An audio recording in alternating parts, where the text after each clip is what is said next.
সুপ্রিয় শিক্ষার্থীবৃন্দরা, যারা আমরা এইচএসসি পরীক্ষা দিব, আজকের ক্লাস হচ্ছে তাদের জন্য। তো আমরা আজকে যে অধ্যায়ে আলোচনা করবো সেটা হচ্ছে আমাদের প্রথম পেপারের 10ম অধ্যায় আদর্শ গ্যাস এবং গ্যাসের গতিতত্ত্ব। তো আমরা এই চ্যাপ্টারের মধ্যে দুটো অংশ ভাগ করবো। আজকে আমরা পার্ট এ নিয়ে আলোচনা করবো, আমরা নেক্সট ডেতে আমরা পার্ট বি নিয়ে আলোচনা করবো। পার্ট এতে আমরা প্রথমে আমরা কোন কোন ফর্মুলাগুলো কাজে লাগবে সেগুলোকে লিখে নিলাম। যেমন শুরুতে আমরা পাচ্ছি যে একটা আমার ফর্মুলা হচ্ছে কি P1 V1 = P2 V2। এটা আসলে বয়লের সূত্র থেকে P হচ্ছে আমাদের আদি চাপ, P1 আদি চাপ, V1 হচ্ছে আদি আয়তন, P2 হচ্ছে আমাদের পরবর্তী চাপ, আর V2 হচ্ছে আমাদের পরবর্তী আয়তন। আমরা মোটামুটি জানি। আবার সিমিলার আমরা বলতে পারবো P1 V1/T1, P2 V2/T2। এটা হচ্ছে বয়লের সূত্র এবং চার্লস সূত্র কম্বিনেশন। এরপর আমরা আরেকটা পাই যে ঘনত্বের সাথে চাপ এবং তাপমাত্রার সম্পর্ক, সেটা হচ্ছে P1/ρ1 T1, P2/ρ2 T2। এরপর আমরা সবাই আদর্শ গ্যাসের সমীকরণটি জানি, যেটা হচ্ছে PV = nRT। তো এখানে দেখার বিষয় হচ্ছে n টা কি। n হচ্ছে আমাদের মোল সংখ্যা। n আমরা কিভাবে বের করব? যদি আমাদের বলে দেয় 2 মোল, তাহলে n এর মান 2।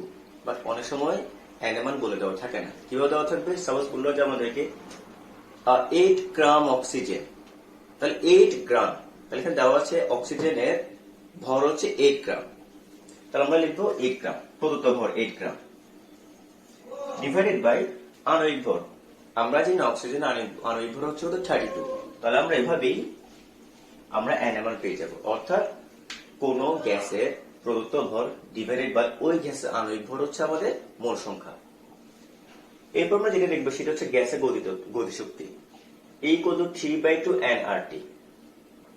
যখন বলা হবে যে কোন গ্যাসের গতিশক্তি কত, সেক্ষেত্রে আমরা = 3/2 nRT আমরা সূত্রটা অ্যাপ্লাই করব। ঠিক একইভাবে আমরা এখানে কিভাবে আমরা n এর মানটি ঠিক সিমিলার ওয়েতে আমরা বের করব। আর এখানে আমরা যেটা দেখতে পাচ্ছি আর হচ্ছে মোলার ধ্রুবক। আর এর ভ্যালু কত? আর এর ভ্যালু হচ্ছে 8.314। এটি ইউজ করব। আমাদের আরেকটা আরেকটি ভ্যালু আছে, সেটা কিন্তু আমরা এখানে ব্যবহার করব না। সেটা হচ্ছে লিটার অ্যাটমসফিয়ার এককের জন্য। আর আমাদের এখানে সবকিছু আমরা হিসাব করব SI এককের জন্য। এরপর আসবো আমরা মূল বর্গবেগ বা CRMS = 3RT / m। mটা হচ্ছে মূল আমাদের আণবিক ভর। একটা জিনিস খেয়াল করবো, আমরা m কে অবশ্যই কেজিতে নিয়ে যাব, কারণ আমরা আণবিক ভর জানি গ্রাম এককে থাকে। সাপোজ বললাম যে অক্সিজেন আণবিক ভর হচ্ছে 32 গ্রাম, আমরা অবশ্যই 1000 দ্বারা ভাগ করে তাকে আমরা কেজিতে নিয়ে যাব। মূল গড় বর্গবেগের বা CRMS, যেটা আমরা সহজভাবে বলতে পারি, আর এর ফর্মুলা হচ্ছে 3P / ρ। রোটি হচ্ছে কি ওই গ্যাসের ঘনত্ব। এরপর আমরা দেখবো যে বিভিন্ন গড়মুক্ত পথ। আমরা গড়মুক্ত পথ আমরা সেটা জানি যে দুইটা গ্যাসের অণুগুলো, কোন গ্যাসের অণুগুলোর মধ্যে সংঘর্ষ হয় সবসময়। এই সংঘর্ষগুলোর মাঝখানে যে জায়গাটা থাকে, যে স্থানটি থাকবে, তাদের গড় বললে আমরা গড়মুক্ত পথটি পেয়েছি। তো আমাদের তিনজন সায়েন্টিস্ট এই হিসেবটা আমরা তিনভাবে করেছে। যেমন ক্লসিয়াসের মতে গড়মুক্ত ল্যামডা = 1/π∑²n। আচ্ছা, এরপর ম্যাক্সওয়েলের মতে ল্যামডা = 3/4π∑²n, এবং বোলসম্যানের মতে ল্যামডা = 1/√2π∑²n। তো এখানে একটা বিষয় যে আমাদের সিগমাটা কি, সিগমাটা হচ্ছে আমাদের ব্যাস। আমাদের দেওয়া থাকবে যে গ্যাসের অণু নিয়ে আমরা কাজ করবো তার ব্যাস দেওয়া থাকবে। আর n হচ্ছে আমাদের একক আয়তনে অনুসংখ্যা। একক আয়তন আমরা খেয়াল করবো, একক আয়তন মানে হচ্ছে 1 মিটার কিউব। তাহলে n হচ্ছে আমাদের একক আয়তন বা 1 মিটার কিউব আয়তনে অনুসংখ্যা।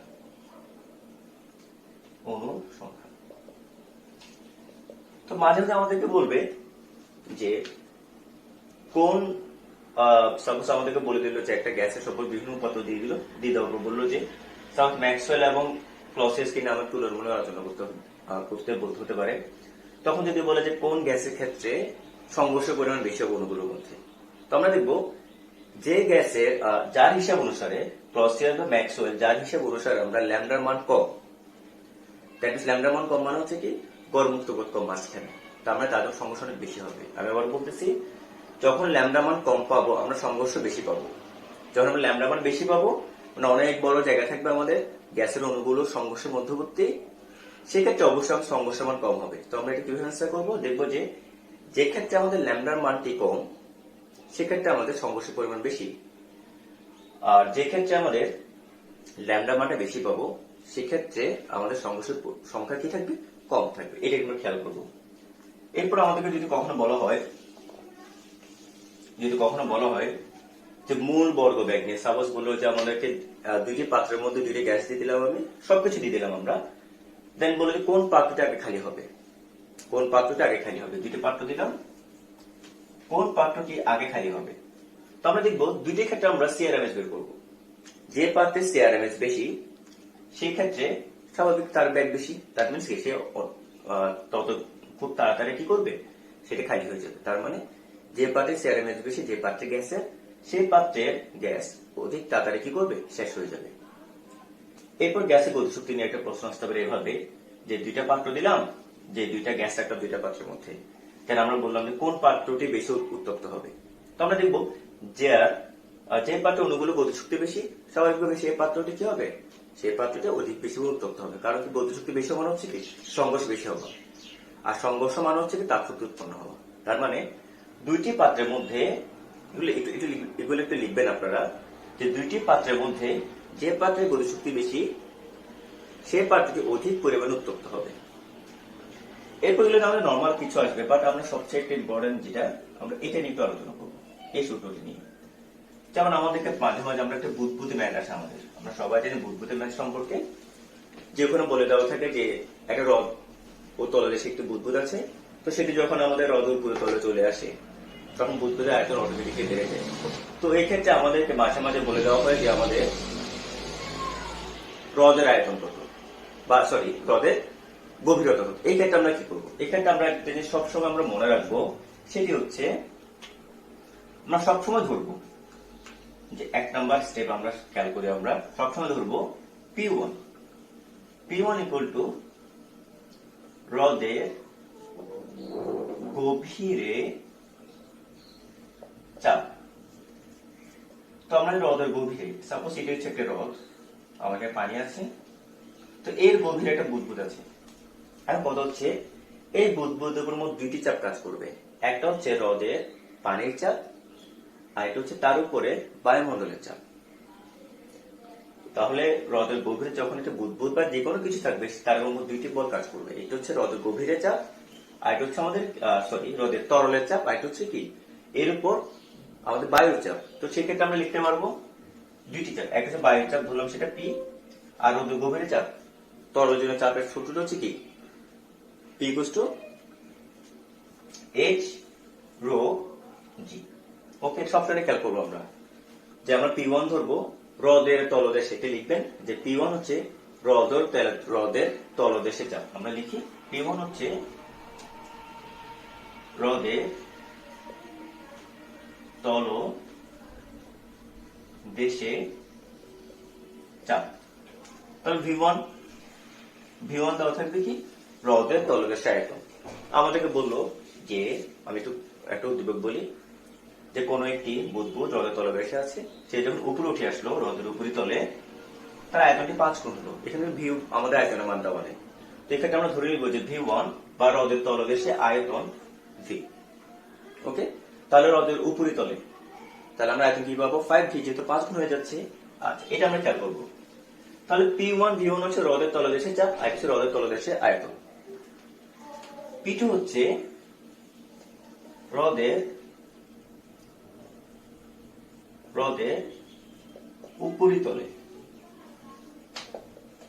তলে চাপ, এবং সেটা হচ্ছে কি অবশ্যই শুধুমাত্র বায়ুমণ্ডলের চাপ, কারণ হ্রদের উপরি তলে এখানে যদি বুদবুদে থাকে, এখানে বায়ুমণ্ডলের চাপ ছাড়া আর তো কোনো চাপ নেই। তো এখানে তাহলে কি করবে, সেটি শুধুমাত্র বায়ুমণ্ডলের চাপ P, এবং ম্যাক্সিমাম ক্ষেত্রে দেওয়া থাকবে, সেটা দেওয়া থাকবে আমাদের 10⁵ নিউটন m ইনভার্স 2, ম্যাক্সিমাম ক্ষেত্রে দেওয়া থাকে। তাহলে V2 কি হবে? V2 হচ্ছে হ্রদের উপরিতল আয়তন। তাহলে আমরা বলছিলাম যে কোশ্চেনের মধ্যে যে হ্রদের গভীরতায় বুদবুদের আয়তন হচ্ছে কত, যা হবে হ্রদের উপরিতলে তার 5 গুণ হবে। তাহলে যদি হ্রদের গভীরতায় যদি আমাদের ভি হয় তাহলে উপরিতলে কত হবে 5V। এবং আমাদেরকে প্রশ্নটি বললো যে আমাদের এখানে হ্রদের গভীরতা নির্ণয় করো। কি বের করবো? হ্রদের গভীরতা নির্ণয় করো। তো আমরা এখানে সম্পর্ক আকার পাবো P1 V1 P2 V2। That means P1 V1 equal to P2 V2। তাহলে আমরা যখন ফর্মুলাগুলো যখন মানগুলো বসাবো, P1 মান হচ্ছে P প্লাস H রো জি, V হচ্ছে আমাদের V, P2 হচ্ছে আমাদের শুধুমাত্র P, আর V হচ্ছে 5V। VB চলে যাচ্ছে, যদিও আমাদের আয়তন দেওয়া ছিল না, আয়তন কারেক্টে চলে যায়। তাই আমরা ফাইনাল এখান থেকে আমরা খুব সহজে H এর মান পেয়ে যাবো। কারণ আমরা জানি হ্রদ হচ্ছে সাধারণত পানি থাকে, পানির ঘনত্ব হচ্ছে কত 1000, পানির ঘনত্ব হচ্ছে কত 1000 কেজি m ইনভার্স 3। কখনো কখনো এই ক্ষেত্রে নতুন ভাবে দেখা যায় যে প্রশ্ন মধ্যে তাপমাত্রা ইনক্লুড করে দেয়। তাহলে আমরা একইভাবে T1 ধরবো, T1 হ্রদের গভীরে তাপমাত্রা, আর T2 হচ্ছে কি তাহলে হ্রদের উপরিতলের তাপমাত্রা। যদি তাপমাত্রা দেওয়া থাকে তাহলে এখন সেই ক্ষেত্রে তাহলে আমাদের সূত্রটি কেমন দাঁড়াবে?